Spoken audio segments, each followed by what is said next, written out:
Hello மக்களே, எல்லாரும் நல்லா இருக்கீங்களா? ஸோ நம்மளுடைய இந்தியா யூஎஸ் சீரீஸில் மற்றும் ஒரு வீடியோ இன்றைக்கி நான் உங்களுக்கு ப்ரெசென்ட் பண்ணுறேன்.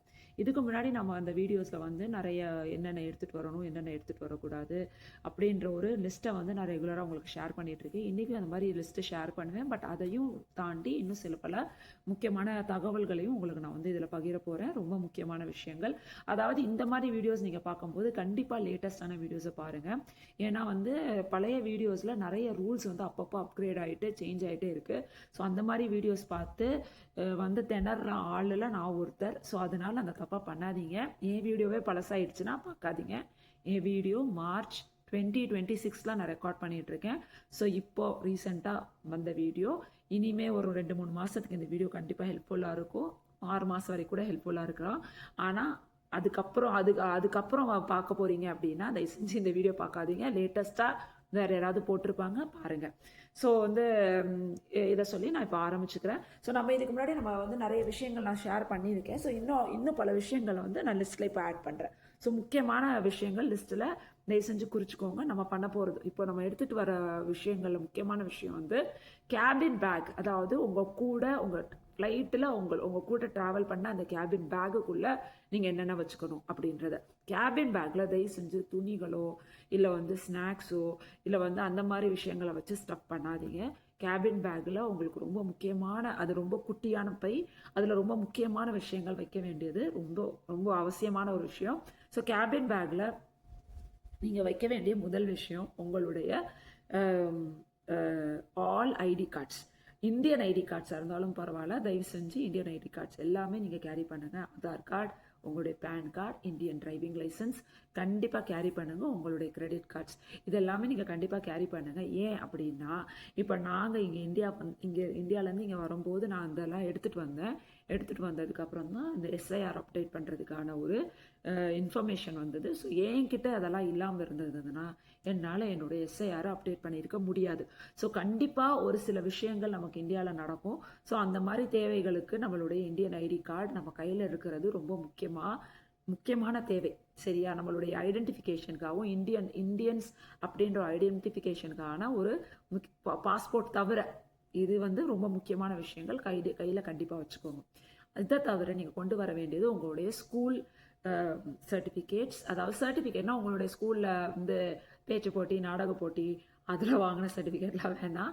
உங்களுடைய pass out, 10th pass out, 12th pass out mark certificates, அப்புறம் உங்களுடைய காலேஜ் கிராஜுவேஷன் சர்டிஃபிகேட்ஸ், அந்த மாதிரி ஒரு முக்கியமான இது. அப்புறம் உங்களுடைய certificates of experience certificate. So இந்த மாதிரி விஷயங்கள், அதாவது நீங்கள் வேலை பார்த்து ஏற்கனவே வேலையில் இருந்து இங்கே ட்ரான்ஸ்ஃபர் ஆகி இங்கே வேலைக்கு வர்றீங்கன்னா, எக்ஸிஸ்டிங் வேலையில் இருந்தீங்கன்னா கூட அதை கண்டிப்பாக கேரி பண்ணுங்கள். யூ நெவர் நோ, உங்களுக்கு எப்போ அது தேவைப்படும்னே உங்களுக்கு தெரியாது. ஏற்கனவே நம்ம வேலையில் தான் இருக்கோம், இல்லை நம்ம பொண்டாட்டி வேலைக்கு போக போகிறதில்ல, இல்லை வந்து நம்ம பசங்க வேலைக்கு போக போகிறதில்ல அப்படின்ற ஒரு தாட்டே வச்சுக்காதீங்க. கண்டிப்பாக அந்த சர்டிஃபிகேட்ஸை கேரி பண்ணுங்கள். எதுக்குன்னா உங்களுக்கு எப்போ என்னன்றது நமக்கு தெரியாது. ஸோ இது சர்டிஃபிகேட்ஸ். அடுத்தது நான் சொல்ல போகிறது நம்மளுடைய property documents and jewellery. So property documents, jewellery documents அப்படின்றத நான் வந்து இந்தியாவில் விசாரித்தேன். நம்ம இந்தியன் லாக்கர்ஸில் நிறைய இஷ்யூஸ் இருக்குது இப்போலாம் வர. ஏன்னா லாக்கர்ஸில் வந்து இந்த பூச்சி அரிக்கிறது, எலி கடிச்சது, அந்த மாதிரி டாக்குமெண்ட்ஸ்லாம் வீணாக போகிறதுக்கெல்லாம் நிறைய ப்ராப்ளம்ஸ்லாம் ரைஸ் பண்ணிகிட்டு இருக்காங்க. அப்படியெல்லாம் நம்ம டாக்குமெண்ட்ஸ் வீணாக போகாமல் இருக்கணும் அப்படின்னா ஒன்று நீங்கள் கேரி பண்ணிட்டு வந்துடுங்க, இல்லைன்னா உங்களோட நம்பிக்கைக்குரிய உங்கள் கையில் கொடுத்துட்டு வந்துடுங்க. அதே மாதிரி ஜுவல்லரி வந்து நீங்கள் அப் டு $10,000 வரைக்கும் நீங்கள் உங்கள் கூட கேரி பண்ணலாம். அதுக்கு மேலே இருந்ததுன்னா அதுக்கான சர்டிஃபிகேட் ஆஃப் டேக்ஸ் சர்டிஃபிகேட்ஸ்லாம் நீங்கள் காமிச்சு நீங்கள் எடுத்துகிட்டு வர்றதுக்கு அதுக்கு ஒரு சில இதெல்லாம் இருக்கும், ஃபீஸ் இருக்கும். அதெல்லாம் நீங்கள் பே பண்ணிவிட்டு நீங்கள் எடுத்துகிட்டு வர மாதிரி இருக்கும். பட் அப் டு $10,000 வரைக்கும் நீங்கள் கேரி பண்ணிட்டு வரலாம். $10,000 ஒர்த்து ஜுவல்லரி நீங்கள் கேரி பண்ணிட்டு வரலாம். ஸோ இது வந்து இந்த விஷயங்களுக்காக உங்களுடைய கேபின் பேக்கை ஃப்ரீயாக வச்சுக்கோங்க. உங்கள் கேபின் பேக்கில் கண்டிப்பாக இந்த விஷயங்கள் இருக்கணும். ப்ளஸ் நீங்கள் வந்து ஒரு குழந்தைங்களோட ட்ராவல் பண்ணுறீங்கன்னா அவங்களுக்கு தேவையான ஒரு சில மாத்திரை, அதாவது ஒரு எமர்ஜென்சிக்கு யூஸ் பண்ணுற மாத்திரை மருந்து, அதில் நீங்கள் கண்டிப்பாக வச்சுக்கலாம். மற்றபடி ஃபுட்டு ஸ்நாக்ஸ் எல்லாமே உங்களுக்கு ஃப்ளைட்லேயே தருவாங்க. அப்படியே இருந்ததுன்னா அது நீங்கள் தனியாக இன்னொரு ஹேண்ட்பேக்கில் கூட நீங்கள் கேரி பண்ணிக்கலாம். பட் கேபின் பேக்கில் முடிஞ்ச அளவுக்கு இந்த விஷயங்களுக்காக மட்டும் ரிசர்வ் பண்ணி வச்சுக்கோங்க. இது எப்பயுமே உங்கள் கையில் உங்கள் கூட வச்சுக்கோங்க. யாரையும் நம்பி கொடுக்க வேண்டிய அவசியம் இல்லை. அடுத்தது நான் இப்போ சொல்லணும் அப்படின்னா, இப்போ நீங்கள் இந்தியாவிலேருந்து யூஎஸ்க்கு வரீங்கன்னா கண்டிப்பாக நீங்கள் வந்து வீடெல்லாம் நீங்கள் பார்த்துருப்பீங்க. இல்லை நீங்கள் வீடு பார்த்து முடிவெடுத்துட்டீங்கன்னா என்னால் அதில் ஹெல்ப் பண்ண முடியாது. ஆனால் இப்போ பார்த்துட்ருக்கீங்க, இல்லை எந்த மாதிரி வீடு பார்க்கலான்ற சர்ச்சில் இருக்கீங்க அப்படின்னா என்னுடைய இந்த வீடியோ உங்களுக்கு கண்டிப்பாக ஹெல்ப்ஃபுல்லாக இருக்கும். அதாவது எப்படின்னா, இங்கே வர்றவங்க எல்லாருமே வாடகை வீட்டில் தான் வர போகிறாங்க. வந்த உடனே ஒன்றும் சொந்த வீட்டில் வந்து இருந்துட போகிறது இல்லை. ஸோ வர்றவங்க எல்லாருமே வந்து ஃபஸ்ட்டு வந்து ஒரு வாடகை வீட்டில் தான் இருக்கும். ஸோ வாடகை வீட்டில் அப்படின்னு பார்க்கும்போது நம்ம இந்தியன்ஸுடைய மென்டாலிட்டி என்ன, ஃபஸ்ட்டு வந்து ரெண்ட் எவ்வளோ அப்படின்னு. ஸோ ரெண்ட் வந்து நம்ம அப்படியே டாலரை வந்து இந்தியன் ருபீஸாக கன்வெர்ட் பண்ணி பார்த்து 2 லட்சமா 2.5 லட்சமா அப்பாடி அப்படின்னு நம்ம பயந்துட்டு இல்லை வேணாம் அதோட கம்மியாக பார்க்கலாம் அப்படின்னு சொல்லி நம்ம என்ன பண்ண போகிறோம், நம்ம எக்ஸ்டென்ஷன் ஏரியாவில் வீடு பார்க்க ஆரம்பிச்சிடும். இப்போ நம்ம வந்து இந்த வண்டலூர் பக்கம் இல்லை செங்கல்பட்டு தாண்டி அந்த மாதிரிலாம் நம்ம போய் ஊரில் நம்ம பார்ப்போம் இல்லையா வீடு, அந்த மாதிரி இங்கே வந்து நம்ம வீடு பார்க்க ஆரம்பிச்சிடும். கிடைக்கும், சூப்பரான வீடு கிடைக்கும், கம்மி ரேட்டு கிடைக்கும். ஆனால் அதில் பயங்கரமான ரிஸ்க் இருக்குது. நாங்கள் இங்கே வரும்போது நாங்கள் 2 வீடு பார்த்தோம். ஒன்று நான் சொன்ன மாதிரி வண்டலூரில் இருக்கிற ஒரு வீடு, இன்னொன்று வந்து நம்ம போரூரில் இருக்கிற வீடு. அந்த மாதிரி தான் 2 வீடு பார்த்தோம். நான் சொன்னேன் வண்டலூரில் இருக்கிற வீடு வேணாம், கொஞ்சம் காசு அதிகமானாலும் பரவாயில்ல, நம்ம போரூரில் இருக்கிற வீட்டுக்கே போயிடலாம் அப்படின்னு சொல்லிட்டு தான் நான் இங்கே இந்த ஏரியாவில் வந்து இருந்தேன். அதாவது நான் வீடு கூட வந்து சொல்கிறேங்க, கண்டிப்பாக நீங்கள் ஃபஸ்ட்டு வரீங்கன்னா ஒரு நல்ல கேட்டட் கம்யூனிட்டியாக, ஒரு நல்ல ஒரு ஒரு ஒரு ஆர்கனைஸ்டு கம்யூனிட்டியாக இருக்கிற ஒரு வீடாக பாருங்கள். தனி வீடாக பார்க்காதீங்க, தனி வீடு பார்க்காதீங்க. ஃப்ளாட்டில் இருக்கிற மாதிரி, ஃப்ளாட்ஸ்லாம் கொஞ்சம் தொந்தரவு தான், மேலே இருந்து சத்தம் வரும், கீழே இருந்து சத்தம் வரும். இங்கெல்லாம் வந்து செவரெலாம் பாருங்களேன், இங்கே எப்படி இருக்குன்னா செவரெல்லாம் பாருங்கள், இதெல்லாம் வந்து ஃபுல்லாக போர்டு தான்.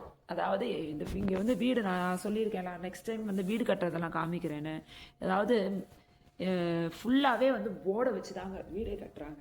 இங்கே வந்து இந்த பில்லர்ஸ் மட்டும்தான் வந்து கான்க்ரீட்டில் போடுறாங்க, மற்றபடி நம்மளை சுற்றி வந்து போர்டு தான். போர்டும் அந்த அட்டை, அந்த அட்டை அதை வச்சு தான் அவங்க வீடு வந்து அடுக்குமாடியில் கட்டிடுறாங்க. அது வந்து என்னன்னு எனக்கு புரியலை.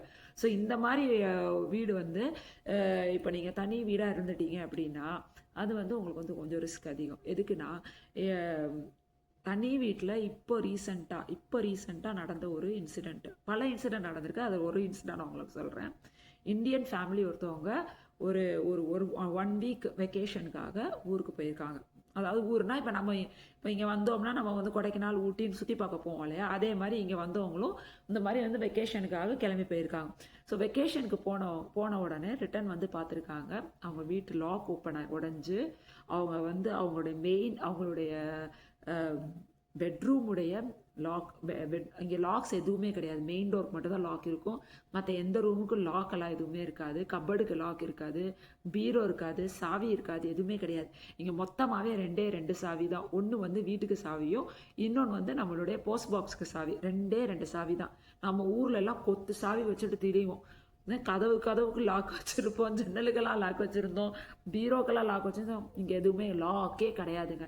உங்களுக்கு லாக் வேணும்னா நீங்கள் தான் தனியாக ஒரு லாக்கரே வாங்கிக்கணும்.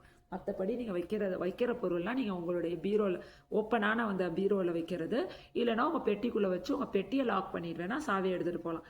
மற்றபடி உங்களால் எந்த சேஃப்டியும் பண்ண முடியாது. ஸோ அந்த மாதிரி ஒரு ஃபேமிலி தன்னுடைய பெட்டிகளில் தன்னுடைய நகைகளை வச்சுட்டு போன அந்த ஃபேமிலி, அவங்க போன உடனே அவங்க வீட்டு லாக்கை உடச்சி உள்ளே வந்துட்டு அவங்க பெட்ரூம்குள்ளே போயிட்டு கரெக்டாக அந்த நகை எந்த பெட்ரூமில் இருக்கோ அந்த பெட்ரூம்குள்ளே போய் வேறு எந்த இடமும் தொடரல, அந்த வீட்டில் வேறு எந்த இடமும் டிஸ்டர்ப் ஆகலை, கரெக்டாக அந்த ரூமுக்கு போயிருக்காங்க. அந்த பெட்டியை உடைச்சிருக்காங்க, அதில் இருக்கிற நகையை ஃபுல்லாக, அந்த நகையிலையும் வந்து அந்த அம்மா வந்து ரோல்டு கோல்டு, மெயின் ஒரிஜினல் கோல்டுன்ற மாதிரி நகையெல்லாம் மிக்ஸ்டாக வச்சுருக்காங்க. கரெக்டாக அந்த மெட்டல் டிடெக்டரை எதை வச்சு எடுத்திருக்காங்கன்னு தெரியல, மெட்டல் டிடெக்டர் ஏதோ வச்சு கரெக்டாக கோல்டு ஜுவல்லரியை மட்டும் அபேஸ் பண்ணிட்டு போயிட்டாங்க.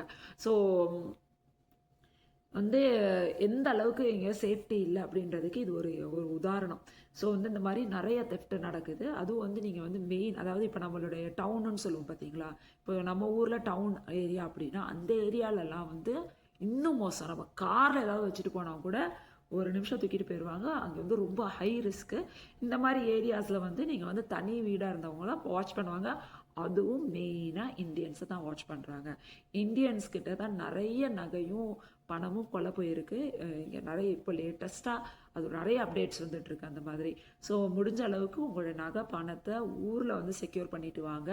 இல்லைன்னா உங்களுக்கு உங்களுடைய நம்பிக்கைக்குரியவங்க கையில் கொடுத்துட்டு வாங்க. இல்லைன்னா வந்து உங்கள் கூட எடுத்துகிட்டு வாங்க. ஆனால் இங்கே வந்து திரும்ப வந்து இந்த பேங்க்கில் லாக்கர்ஸ் வாங்குற மாதிரி வரும். ஸோ இந்த பேங்க்கில் லாக்கர்ஸ்க்கு நாங்களும் இன்னும் அலைஞ்சு தேடிட்டு இருக்கோம். இன்னும் எங்களுக்கு அமையலை. ஸோ அமைஞ்சு அது எப்படின்றத இன்னொரு வீடியோவில் நான் உங்களுக்கு அப்டேட்டடாக நான் உங்களுக்கு சொல்கிறேன். ஸோ இது இப்போ சொல்லிட்டேன். ஸோ வீடுன்னு பார்க்கும்போது கண்டிப்பாக ஒரு அப்பார்ட்மெண்ட்ஸாக கேட்டட் கம்யூனிட்டியாக லாக்டு ஃபெசிலிட்டியோட, அதாவது மெயின் டோர். இங்கே இப்போ என் வீடு இங்கே இருக்குன்னா என் வீட்டுடைய மெயின் என்ட்ரன்ஸுடைய ஒரு 2 கேட் இருக்கும். இங்கே ஒரு கேட் ஒன்று இருக்கும், பின்னாடி என்னுடைய கராஜ் கேட் இருக்கும். அது எல்லாமே வந்து சிஸ்டம் லாக்ஸ். அதாவது எங்கள் கையில் ஆப் இருக்கும், எங்கள் ஆப்பில் தான் நாங்கள் வந்து ஓப்பன் பண்ண முடியும். அந்த மாதிரி ஒரு லாக்கு. ஸோ முடிஞ்ச அளவுக்கு அந்த மாதிரி ஒரு வீடுகளை பாருங்கள். ஸோ இந்த வீடியோ லென்த்தாக போயிட்டுருக்கு.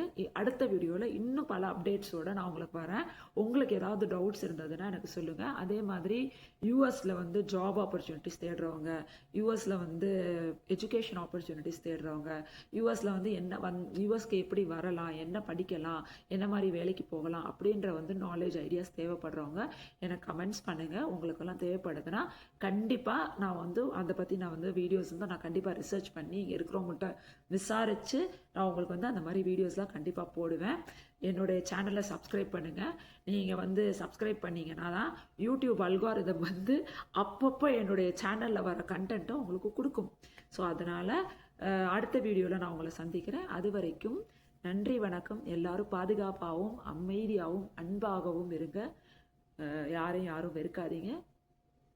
நன்றி, வணக்கம்.